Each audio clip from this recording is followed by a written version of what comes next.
Quel sera le visage de l'Assemblée nationale le 7 juillet au soir? Quelle sera l'ampleur de la vague, ou plutôt du tsunami des gagistes qui a bénéficié à plein au premier tour au Rassemblement national? Est-ce qu'on assistera à une amplification du résultat de dimanche dernier, qui a vu 10,6 millions de Français voter Bardella? Ou est-ce qu'on constatera plutôt une correction à la faveur des nombreux désistements réalisés au nom du Front républicain pour faire barrage au RN? On peut envisager plusieurs scénarios. Le premier, c'est évidemment celui d'une majorité absolue ou quasi du RN qui arracherait autour de 270 députés, soit suffisamment pour accepter d'aller à Matignon. Dans cet entre-deux-tours, les instituts de sondage écartent plutôt cette hypothèse en évaluant le score du RN à 220 ou 240 sièges sur le papier, donc loin des 289 nécessaires. Mais attention, danger.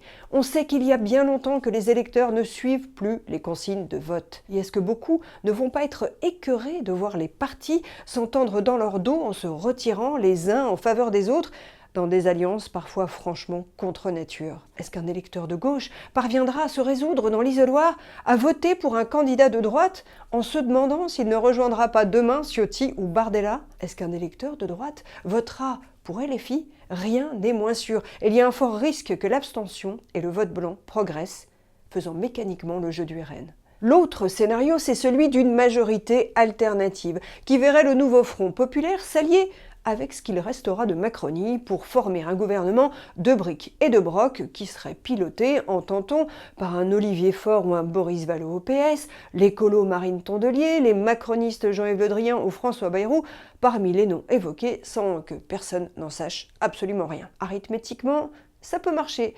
Politiquement, c'est une toute autre affaire. D'autres, comme Xavier Bertrand, plaident pour un gouvernement provisoire d'union nationale qui irait de la gauche, hors insoumis, jusqu'à la droite républicaine, scénario qui paraît encore plus bancal en nombre de sièges. Reste une dernière option, tout aussi inquiétante, celle où aucune majorité ne se dégage sans possibilité de dissoudre avant un an. C'est le scénario du blocage total, où le risque serait immense que la pression se retrouve cette fois sur Emmanuel Macron. Comme le président a grillé son fusible, Gabriel Attal, le danger serait grand, dans ce cas, que le fusible, ce soit lui.